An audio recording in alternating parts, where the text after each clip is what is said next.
Hey guys, it's towniesimbuilds here, and welcome back to another bite-sized build.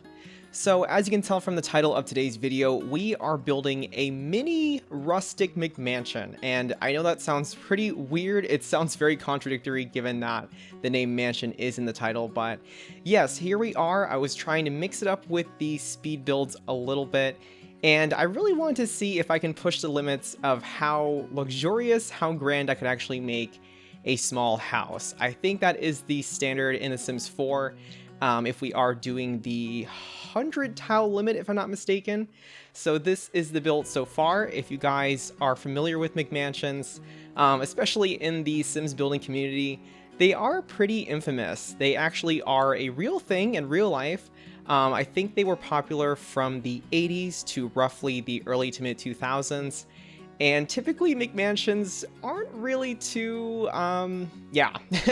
Unfortunately, they're not very well known for having a very cohesive and very well-planned style. So normally they are kind of a mix of different things, maybe a little bit colonial, maybe a little bit neoclassical or craftsman style.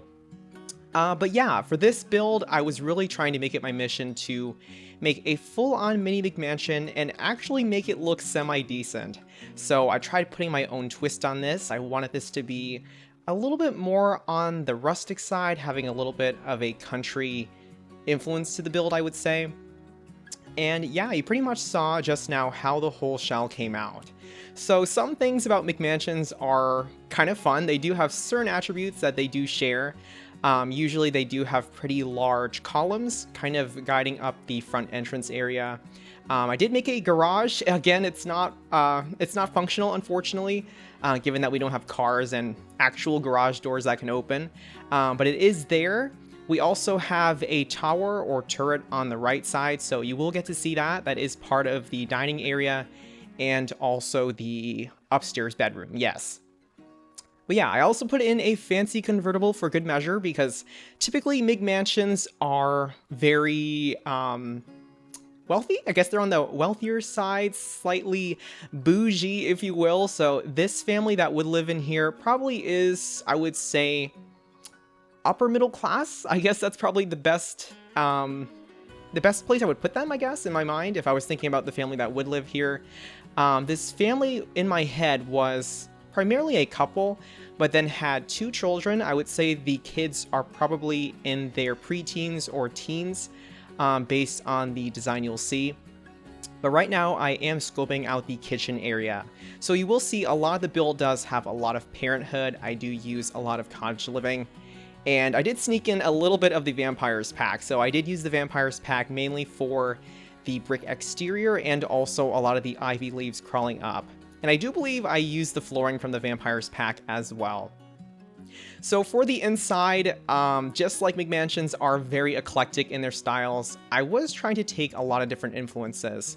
So I thought of houses probably in the mid to late 2000s, perhaps the early to mid 2010s. I was thinking a little bit of shabby chic, a little bit of French countryside, but probably with a more modern twist. So most of the inside is very, I guess I would say monochromatic. There's a lot of white and sort of gray accents, a little bit of brown, and also green, as you can tell from the wallpaper.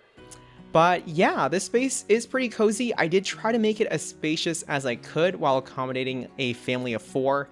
And honestly, you guys, it was a struggle. This area that you're seeing right now probably went through a good 4 or 5 variations. And that does include the kitchen area, which was kind of problematic. I did have to use a divider wall, so you do have the door going to the outside area, but it does section off the kitchen a little bit. And with the dining table, I did have to play test it to ensure that all 4 or 5 chairs, yes, all 5 chairs are accessible for your Sims. But now just finishing off with some details in the kitchen, I snuck in an overhead light, put a trash can in there as well, and then you did see me try to furnish the hallway a little bit. I couldn't go too hard on that design. I had to make sure that area was accessible for your Sims, so I did just add a mirror and shelf with a few little collectibles there. After this, I now shift into the garage area, which was very tricky, and unfortunately this garage was not really a garage. Originally I wanted to have perhaps maybe a little workstation or a workout area, but I figured that this build was already so cramped, so instead I thought maybe canonically this family wanted to turn the garage into a full-on living room slash activity room, if that makes sense. So it is fully renovated. We're going to go with that lore. I did include a little living area towards the right with the TV and couch, and then we will have a little skill area here as well with the desk, and then I will also sneak in an easel in that corner there. So again, sticking with the same color scheme as the kitchen area, it's very cream, very ivory. I think it's luxurious. I tried to stay away from using too many colors. Just trying to make it a little bit easier on myself, trying to get this design right. I think looking at this now, I would probably say this interior is more of a transitional style, so it does balance more traditional elements with elements that are maybe a little bit more modern. But yeah, there we go with our art station. Just putting in a few tall, narrow plants because this space is really cramped. I did have to rearrange this space a little bit because you did see it was shifted around, bopped around a little bit. I put in the parenthood mirror there, and then using the wall sconces from Seasons. Once more, doing some shimmying around. This layout probably also saw about 4 or 5 variations, so I cut out a lot of that extra gunk so you guys pretty much see the main portions of the speed build, and then just finishing off the area with a painting from base game. So moving up to the second floor. This second floor also took a lot of figuring out. Unfortunately, this family is functioning on only one bathroom, but I mean, yeah. The name is McMansion, but we are only working with 100 tiles, and I think the garage, I think the columns wasted some tiles, but hopefully this will still work for your family.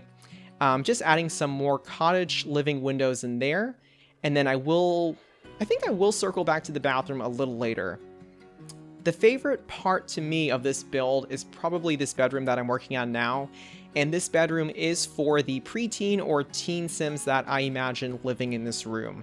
So I do use a lot of parenthood objects. We do have 2 single beds here, and I don't think I had a particular story for the hobbies or interests of the kids, so the room will kind of flesh out on its own, but for some reason I kept thinking of the 2010s era, there we go, for this particular build.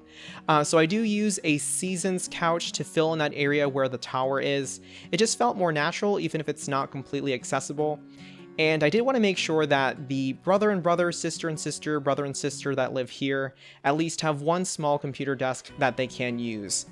I also scale down and squeeze in the parenthood dresser by the one bed there. And I think at this point I'm just trying to find some interesting decorations. Also from Parenthood. Parenthood was just really great for this pack. Honestly, the bedroom areas themselves, I would say, are fairly gender neutral. I think the interests for the teens would probably range from music to art, skateboarding.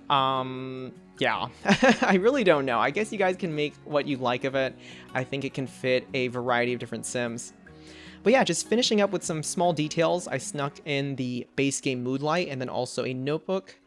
And I do believe I also put in a little base game pencil holder on the desk as well. So pretty cramped. I did make sure that the kids also had their own backpacks.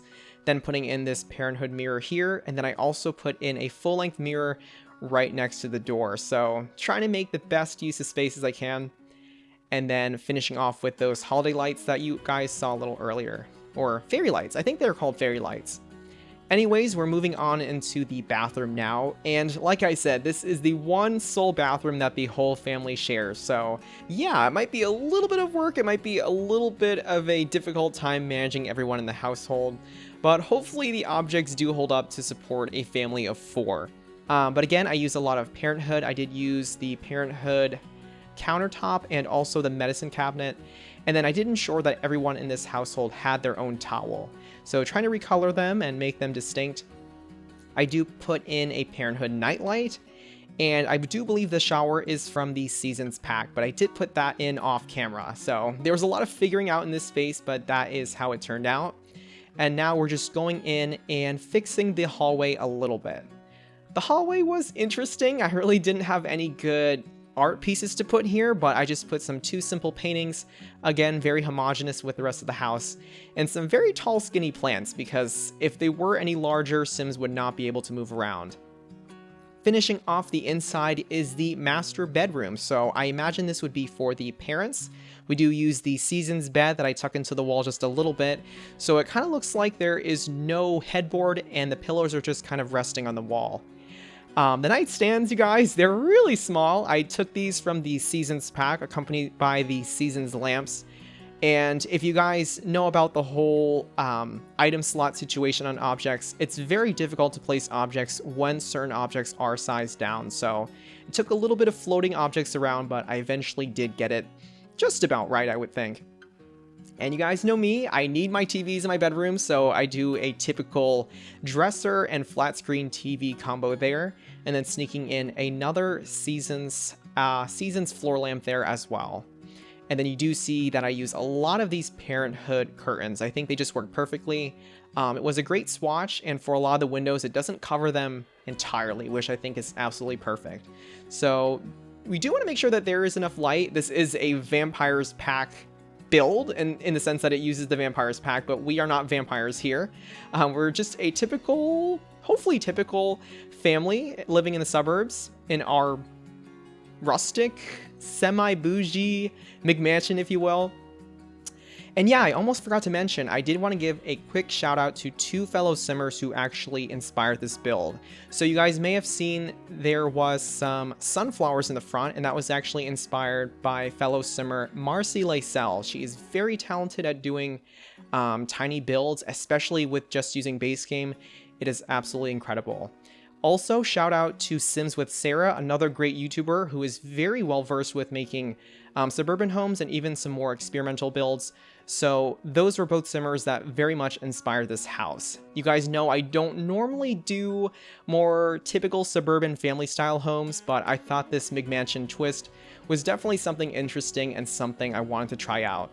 So speaking of sunflowers, here they are, little touches of yellow in there. Because otherwise the outside is very monochromatic, so I did want to give a little bit of flavor there. And then going in with the rustic theme, I do change out the tiles or shingles that were there originally, so it's more of a corrugated metal, just to give that rustic chic look, if you guys can call it that. I guess you know how simmers can be, us simmers, we love to throw around words, yeah, but that's the style, that's the style. Rustic, shabby, country, chic, whatever you feel fits best here. But yeah, anyways, we're just finishing with the pool area. The pool itself was very small, but I thought it was really great for this build because even though the lot size is small, even though the house is small, I did want to give that air of luxury to this build, despite the tiny lot size. And then going over here, just adding in some more foliage and some more of that climbing ivy from the Vampires pack. Eventually, I do also end up putting in a little garden area, and one of the objects I actually wanted to use was the Seasons swing set, but clearance? There just wasn't any clearance for it, you guys. So the swing set was actually where the umbrella was, along with the lounge chairs, which you will see shortly. But anyways, this is the garden area. I'm just putting in some base game planter boxes there. And then I did sneak in a hose there, just filling in the path with some, perhaps gravel. The build is going fast, but I do think it is a gravel texture just to give a little bit of a walkway. And then going in and using one of my favorite cottage living objects, which is this little tiny wagon. So yeah, the build is very high end, but we do need those little rustic elements in there to kind of give it a little bit of a cozier feel, I guess I would say. And then, like I said, unfortunately the lounge chairs and the umbrella take the place of the swing set, but I do think it is appropriate for the pool space. I do put in a little dining area here. It is short one chair because I was running out of space, but hopefully your Sims can still enjoy it. And at this point, I think I'm just finishing the lot with some little tiny outdoor lights because the space was pretty dark in the backyard. But that is pretty much it. Alright guys, and that is a wrap on the Rustic Mini McMansion. As always, definitely let me know in the comments if you think I did the build justice. Does this look like a McMansion? Does this work as a mansion within a small home? Definitely let me know what you guys think. Also, if you have ideas for any families that would live here, I would love to hear your lore and your own stories as well. Just like always, this is still a no CC, no mod limited pack build, and will be available on the Sims 4 gallery. I'll leave you guys now with the final cinematic shots of the build, along with the lot specs as well. And, as always, this has been 𝗧𝗛𝗏𝗡𝗚 signing off. Thank you so much for watching, guys.